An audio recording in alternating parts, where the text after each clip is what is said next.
Bonjour Nancy. Bonjour, Joanne. Quel plaisir de te revoir pour la 3e fois, Nancy, parce qu'on a encore des questions et on attend beaucoup tes réponses. Ça va bien? Ça va très bien, merci. Bon, on commence, Nancy, par la question, qu'est-ce qui se passe quand la personne reçoit ses résultats de test lorsqu'elle voit tous ces noms et ces chiffres entremêlés qu'elle ne comprend pas? Et comment elle fait pour démêler tout ça? Bon, c'est là que moi, je dois intervenir. Donc, mais je peux donner un petit peu un renseignement sur les chiffres. Alors, lorsque la personne reçoit, comme je disais, les chiffres les plus hauts sont en haut et les chiffres les plus bas sont dans le bas de la liste. Mais il faut se dire que si on recherche un frère ou une sœur, ça peut être à peu près en moyenne à 2600 centimorganes. Et on se souvient, s'il te plaît, Nancy, réexplique-nous les centimorganes. Oui, les centimorganes, c'est la partie qu'on partage avec le correspondant d'ADN. Donc, plus c'est haut, plus c'est proche de nous. Alors, un frère, une sœur, on peut juger que c'est environ en moyenne 2600. Demi-frère, demi-sœur, ça peut être à peu près 1700. Mais il faut être aussi très attentif parce que lorsque c'est une tante, c'est 1740 environ. Alors, c'est très, très proche de la demi-sœur ou du demi-frère. Et puis là, comment on va faire, qu'est-ce qui va nous aider pour savoir? C'est selon le barème d'âge. Donc, c'est là que c'est important de regarder dans le profil de la personne. Elle se situe dans un barème de quel âge? Alors, eux dévoilent pas l'âge, mais ils vont dire elle est dans la soixantaine, dans la cinquantaine. Donc, ça nous aide un peu sur un barème. J'en conviens que lorsque c'est une grande famille, des fois les oncles et les tantes peuvent même être plus jeunes que nous. Mais en moyenne et en général, c'est par l'âge, ça peut beaucoup nous aider. Hein. Si c'est un frère ou une sœur, s'il y a 2 ans de différence, c'est facile à juger. Là. Donc, tous ces numéros, ces sortes de sigles qu'on comprend pas, toi, tu es capable de tout expliquer ça sans problème avec toute l'expérience que tu as, Nancy. Oui, puis aussi, on a des tableaux sur Internet. S'il y a des gens, des fois, qui se sentent pas capables d'analyser par eux-mêmes, il y a toujours, avec une recherche assez simple, de trouver des tableaux de centimorganes, de correspondance de centimorganes. Et on se souvient, Nancy, que tu fais l'arbre généalogique aussi, de toute façon.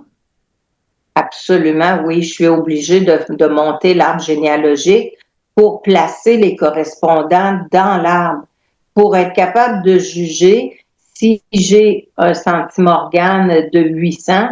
Alors, moi, ça m'indique que c'est un cousin. Il faut absolument qu'il soit en dessous du grand-parent, 2 étages plus bas. Donc, dans l'arbre généalogique, ça m'aide beaucoup à trouver d'où arrive la personne qui recherche, en fait. Oui, c'est évident. Nancy, une question aussi souvent posée. Comment les parents adoptifs réagissent-ils à l'ADN? C'est différent d'une famille à l'autre, mais je dois dire qu'il y a un soulagement chez les personnes vieillissantes parce que le fait qu'ils retrouvent le parent biologique, ça arrive que les parents disent je peux partir, je suis soulagée qu'il y a des frères et des sœurs qui se présentent. Donc, c'est comme si on ne laissait pas notre enfant seul. Il va y avoir quelqu'un après nous. Parce que ça arrive souvent que les enfants qui ont été adoptés n'ont pas de frères et sœurs. C'est souvent, ça peut être des enfants uniques. Puis quand des fois on retrouve des grosses familles de 10, 12 frères et sœurs, c'est pas surprenant parce que là, on recherche dans 2 familles. Le père a refait sa vie, la mère a refait sa vie. Donc, les 2 autres familles biologiques qu'on retrouve, on retrouve beaucoup de frères et sœurs bien souvent. Là. Alors, c'est intéressant pour ça. Au début, je dois avouer qu'il y a des parents que c'est une crainte. La peur qu'il va partir, il va aimer plus l'autre, mais c'est pas vrai. On revient à la famille dans laquelle on a été élevé, nos frères, nos sœurs, c'est ceux avec qui on a grandi. Oui, il y a les liens de sang, mais les liens du cœur, c'est toujours plus fort. Ça se brise pas. Donc, les parents peuvent pas avoir peur de perdre leurs enfants pour ça. C'est pas vrai, on perd pas. Les liens restent forts, très forts. Quand tu parlais, Nancy, de grosses familles, je me demandais combien une personne peut avoir d'enfants. Ça peut, il y a des familles de 24 que j'ai retrouvées, des familles de 24, 26, sans jumeaux. Et alors, si on retrouve des grosses familles comme ça, ben ça arrive que il faut avoir des chaises pour Noël, hein? La Oui, mais, table agrandie. oui, mais dans un de nos balados, puisqu'on en est rendu au troisième, tu parlais que les chromosomes, il existait une certaine rotation dans les grandes familles. Comment ça peut jouer, ça? Plus il y en a, plus est-ce que les chromosomes peuvent s'accrocher à un moment donné puis développer des maladies, pas des maladies, mais des anomalies?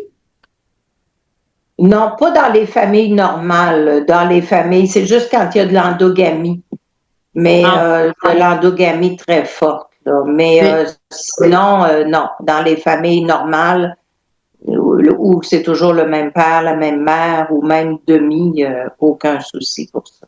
et l'endogamie, Nancy, on se souvient que c'est, L'endogamie, c'est des personnes qui se marient en parenté.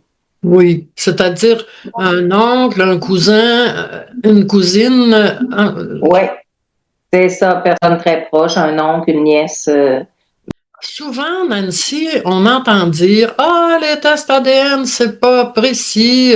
Je fais faire mon test à plusieurs compagnies et ça marche pas toujours comme il faut. Comment tu trouves ça, toi? Je suis contente que tu poses la question parce que je vais l'expliquer. Lorsqu'on reçoit le test d'ADN, on a trois parties. On a la partie ethnique. Ça, c'est l'endroit d'où on vient. Alors, c'est une map et on peut nous dire qu'on vient de la région du Lac-Saint-Jean. On peut nous dire qu'on vient de la région de Rimouski. Tu vois, là, des régions quand même assez précises. Lorsqu'on passe un test avec une entreprise qui est internationale, évidemment qu'on va avoir plus de liens avec la France, tu vois, l'Alsace, des coins un petit peu plus. C'est de là l'importance de passer un test d'ADN où est-ce qu'il y a de plus de correspondants avec notre secteur à nous. Mais c'est pas tout, c'est pas ça qu'il faut regarder. Alors, c'est sûr que si je passe un test avec une compagnie qui fait affaire plus en Europe, ben je vais avoir plus de correspondants du côté de l'Europe. Et bien, puis si je passe un test avec une entreprise qui est plus d'ici, je vais avoir des correspondants plus d'ici. Ça se balancera pas parce qu'il n'y a pas assez de personnes qui ont passé de tests avec une certaine entreprise et qu'il y en a beaucoup avec l'autre. Mais le beau de ça, c'est pas ça qu'il faut regarder, à moins de rechercher vraiment son ethnie. Le beau de ça, c'est de regarder les correspondants. Alors, les correspondants, si tantôt je disais un frère, une sœur, c'est 2600. Avec une entreprise, ça fait 2600. Mais si je vais avec une autre entreprise, ça peut être 2700. Alors, je dis pourquoi qu'il y a une différence comme ça? Bien, ça, c'est tout simplement les outils qu'ils prennent pour analyser l'ADN. C'est la façon de le faire. C'est juste la façon de compter. Je vais donner un exemple assez facile que je dis de temps en temps. Si tu prends une calculatrice et que tu décides de la mettre au point 5 arrondi, tu n'auras pas le même résultat si tu calcules 23,2 plus 25,7. Elle va arrondir au point 5 plus haut. C'est à peu près la même chose. Les machines sont peut-être pas, il y en a qui arrondissent plus haut, il y en a qui arrondissent égal.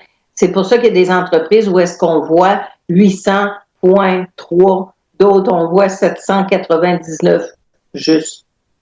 C'est ça. C'est juste ça. Mais moi, ça ne change rien dans mon analyse parce qu'on a un barème tellement large pour calculer le lien que ça ne dérange pas ces petites différences-là. Il ne faut pas s'en faire avec ça, c'est normal. Nancy, exemple, je lis la question pour m'en souvenir, OK, parce qu'elle est un petit peu longue et je veux rien oublier. J'ai déjà un test ADN. Par contre, je me demande comment je partagerais de centimorganes avec une sœur versus une sœur utérine. Est-ce que ce sera différent si c'est une sœur du côté paternel ou maternel? Non, ça va être pareil. Les centimorganes qu'on partage avec le père ou avec la mère, c'est pareil. Utérine veut dire de la même mère et non du même père.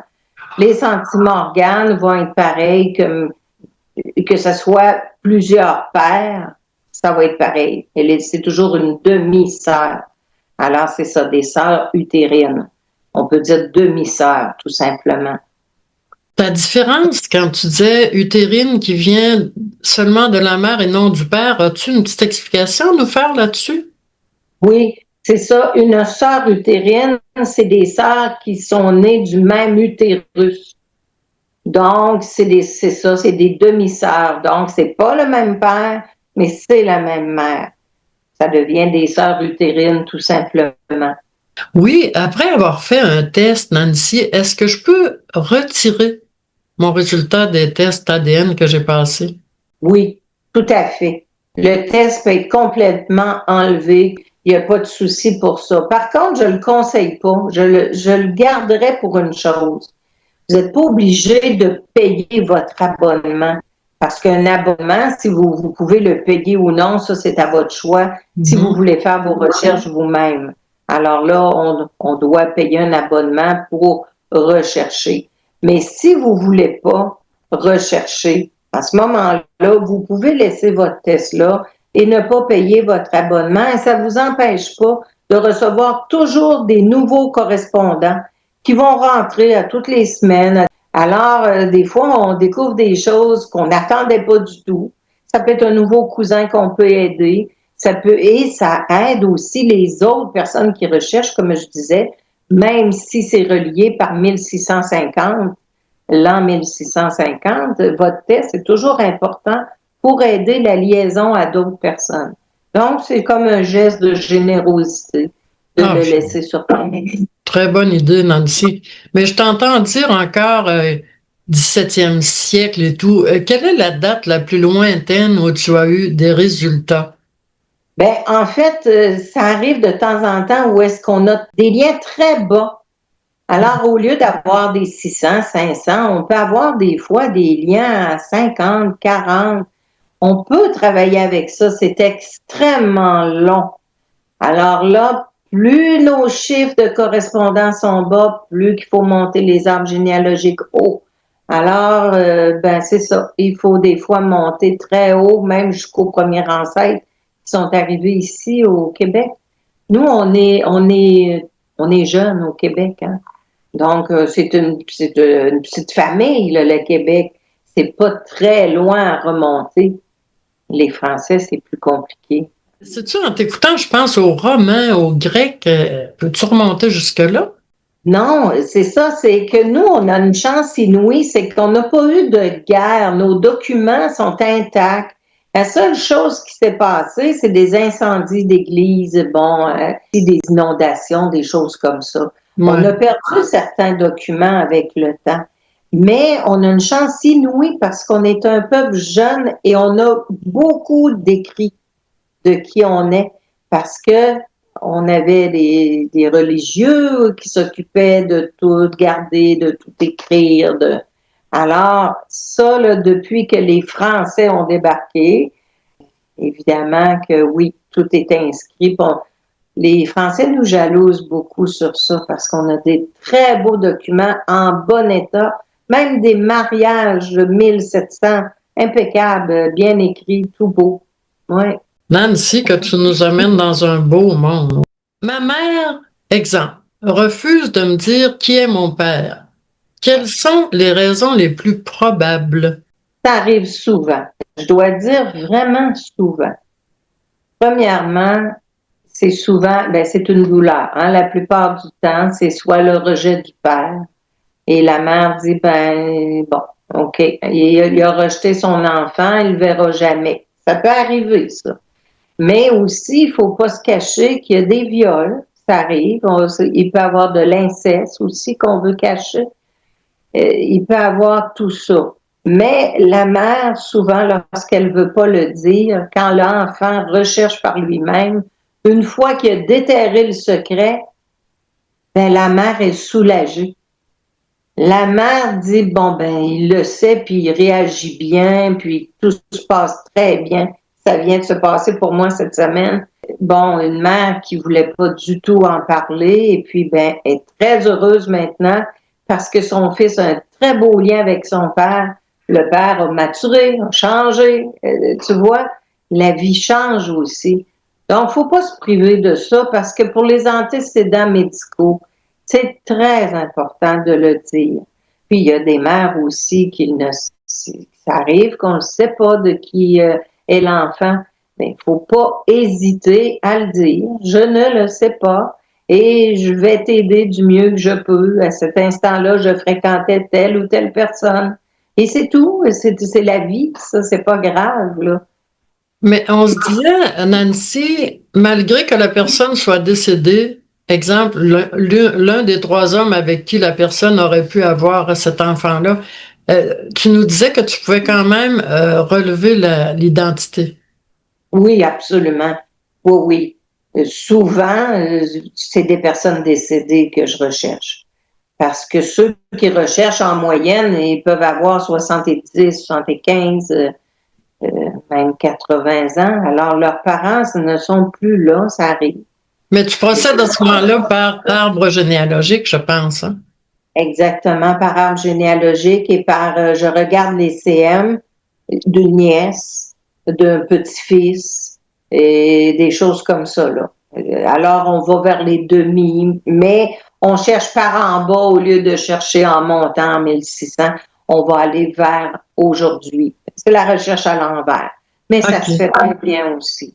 J'ai remarqué, Nancy, que tu disais, quand tu parlais de 1600, tu montes. Oui.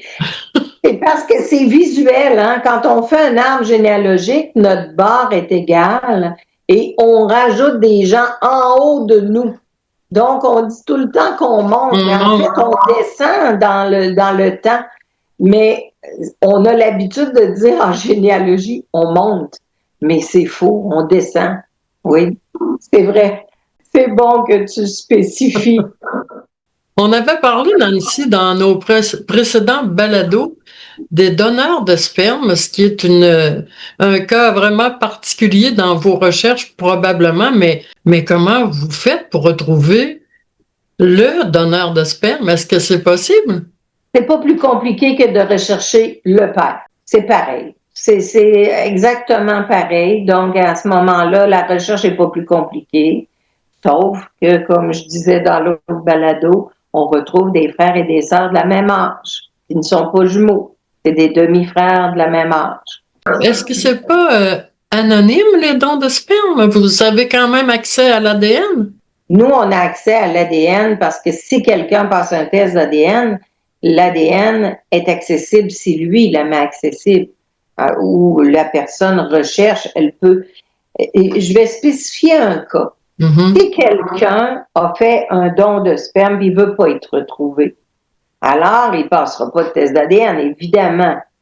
Mais peut-être que son neveu, qui n'est pas au courant du tout que son oncle a passé un test d'ADN, alors lui, tout banal, il va passer un test d'ADN et puis, oups, il y a des cousins, des cousins, des cousins, des cousins, c'est quoi ça? Alors là, ben, par le lien du cousin, on va retrouver qu'il y a un oncle qui a fait un don de sperme. C'est aussi simple que ça. Ça peut aller très loin. Ça peut être un arrière-grand-parent aussi, qu'on a tous le même en commun. Donc, on descend de la même lignée. Et il y a des familles, des fois, qu'il y a juste un homme dans la famille. Il est facile à retracer. Là. C'est un monde, hein, Nancy? C'est vraiment un monde, hein? Ah, c'est tellement plaisant. Une autre question qu'on a eue, Nancy. J'ai reçu des papiers du gouvernement et le nom de ma mère y est indiqué. Alors pourquoi on me dit qu'elle reste introuvable? Bon, alors, il faut pas penser que parce qu'on a le nom d'une mère sur le papier qu'on reçoit du gouvernement que c'est le vrai nom. Il y a des époques où est-ce que les mères n'avaient pas de papier d'identité à présenter lorsqu'elles allaient accoucher. Alors, bon, on n'avait pas ce papier-là.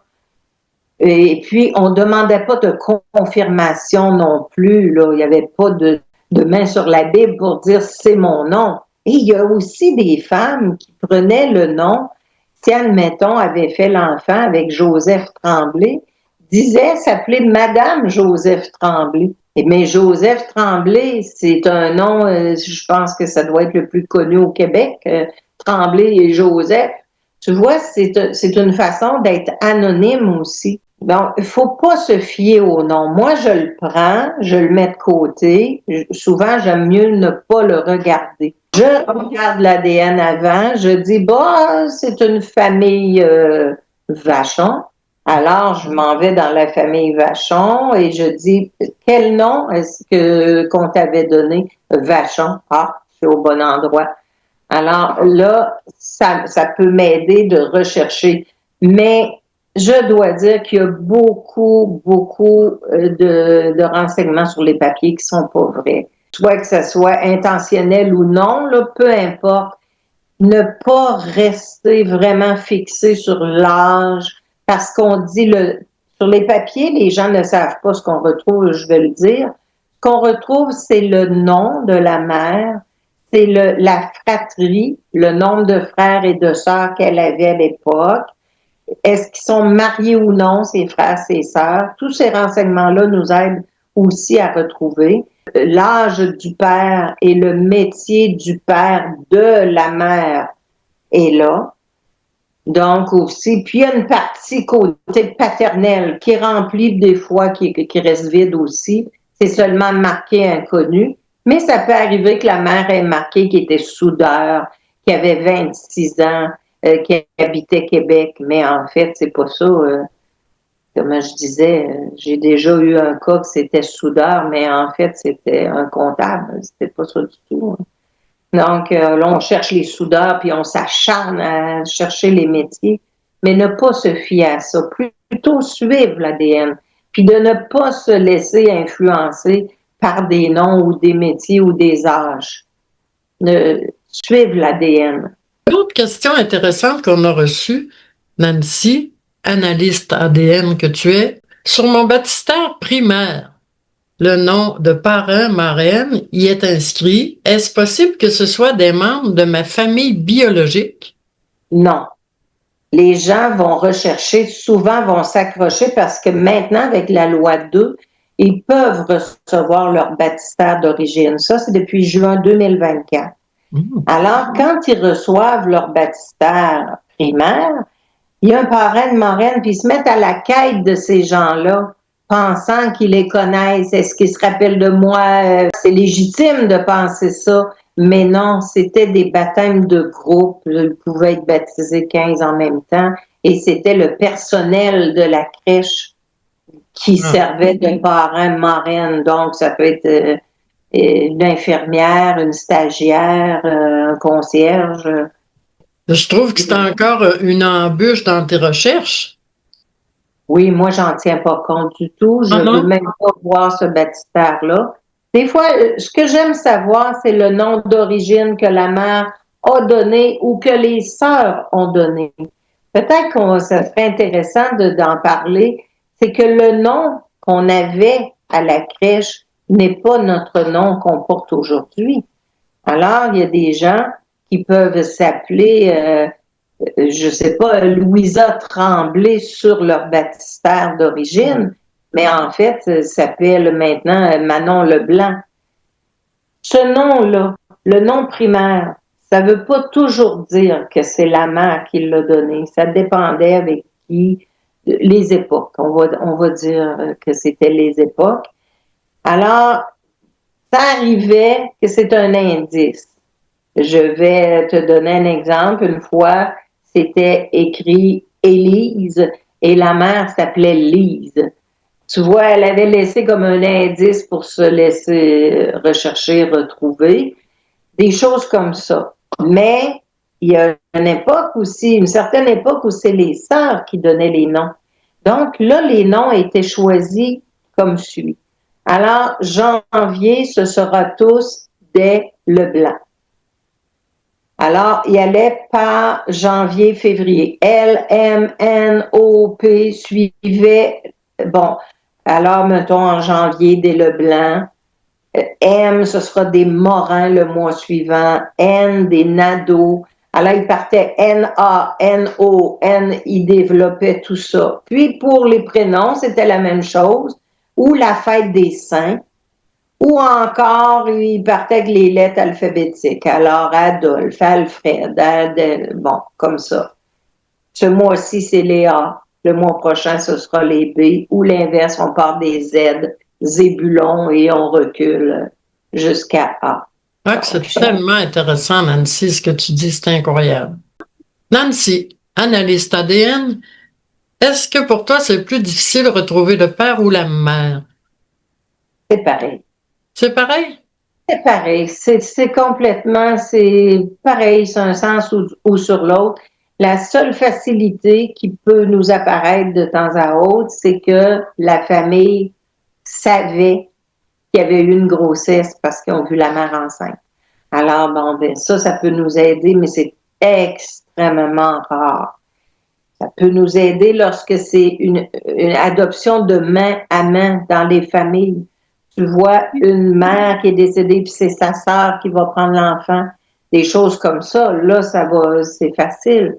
Mais non, c'est pareil. Lorsqu'on recherche l'ADN, c'est d'un côté paternel ou maternel, c'est les mêmes embûches.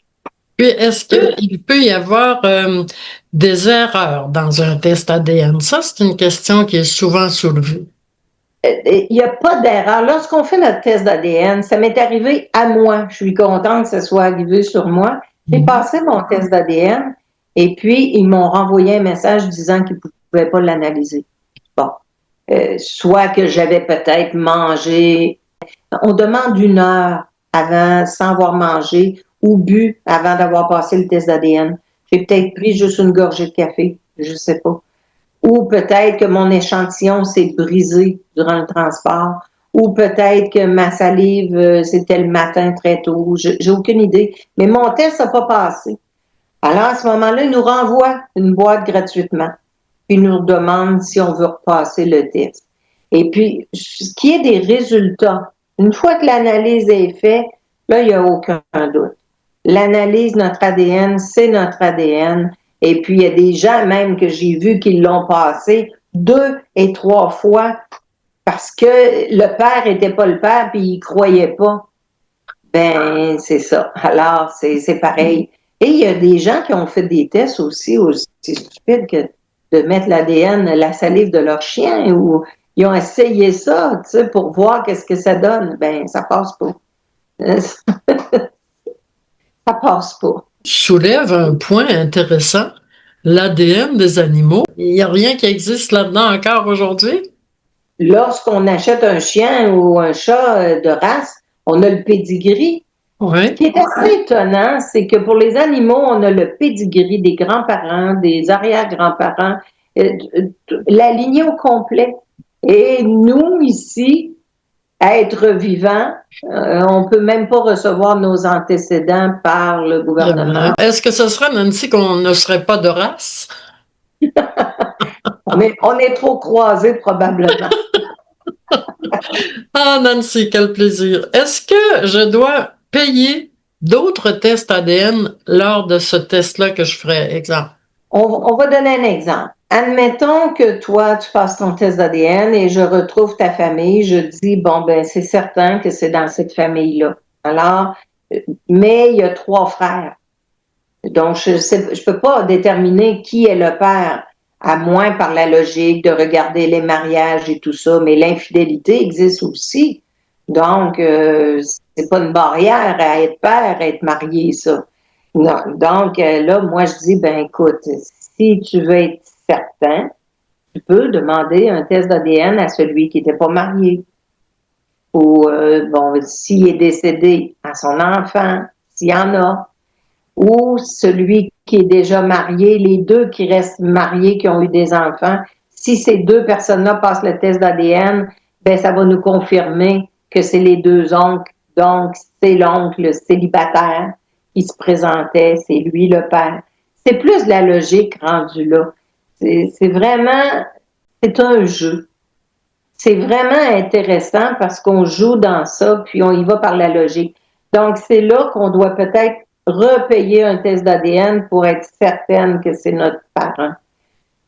Il y en a qui disent, écoute, la ressemblance est tellement frappante que ou le père dit, ben oui, moi je fréquentais ta mère et puis c'est possible. Bon, alors il y a des gens qui vont dire c'est correct comme ça, mais d'autres ont besoin, puis c'est correct, c'est parfait de le passer, c'est la certitude et puis il n'y a aucun doute après. Nancy, est-ce que tu pourrais nous donner un ou deux exemples de cas exceptionnels que tu as retrouvés? J'ai plusieurs cas, je ne saurais pas lequel choisir parce que chacun a une histoire souvent triste à la base, mais des belles retrouvailles aussi, ça arrive. Et je pense que ce que j'ai vu de plus désolant, c'est d'avoir retrouvé la mère encore vivante qui souffrait d'Alzheimer, puis que c'est touchant ce que je veux dire, mais la personne qui recherchait était chanteuse. Et puis, sa demi-sœur a mis le téléphone sur l'oreille de sa mère. Et c'est la dernière chose qui part avec l'Alzheimer, c'est la musique.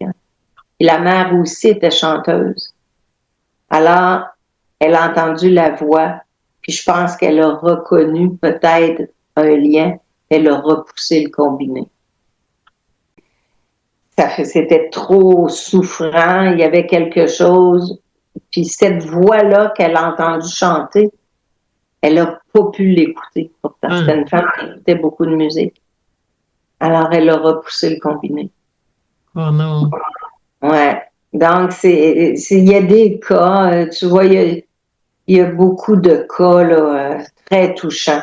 Comment tu fais, Nancy, pour faire un espace entre ça, tes émotions que tu ressens et ce travail que tu fais tous les jours? Le bonheur d'avoir trouvé. Pour moi, je m'imprègne de ça parce que la souffrance de certaines retrouvailles, c'est pas moi qui la vis. Oui, un peu aussi, mais en même temps, moi, mon travail est accompli. J'ai rendu la personne, j'ai rendu son identité. Donc, pour moi, c'est un grand bonheur de réussir à faire ça. Je pense que je me nourris de ça. Pour moi, c'est le bonheur. Chaque fois que je retrouve, c'est la joie. Je ne sais pas ce qui va se passer après, mais j'ai tellement des beaux remerciements, des photos en famille qu'on m'envoie après. Regarde, on est ensemble, c'est la fête des mères avec mes deux mères ensemble. C'est beau, il y a des belles retrouvailles, il y a des beaux cas.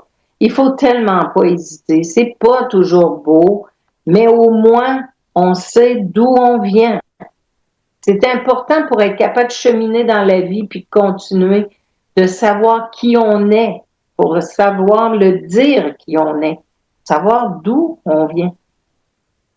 C'est vraiment beau de t'entendre, Nancy. Tu es très inspirante et très inspirée. Nous sommes chanceux d'avoir tes commentaires, ton expérience. Merci tellement. Notre troisième balado se termine, Nancy. Faudrait vraiment qu'on laisse pas aller notre chance de se parler ensemble, probablement pour une autre occasion. Oui, sûrement, ça va me faire plaisir de répondre aux questions. Puis je te remercie, Joanne. Ce fut très intéressant. Merci, Nancy, et une belle journée pour toi et merci d'être avec nous encore. Merci beaucoup. Au revoir.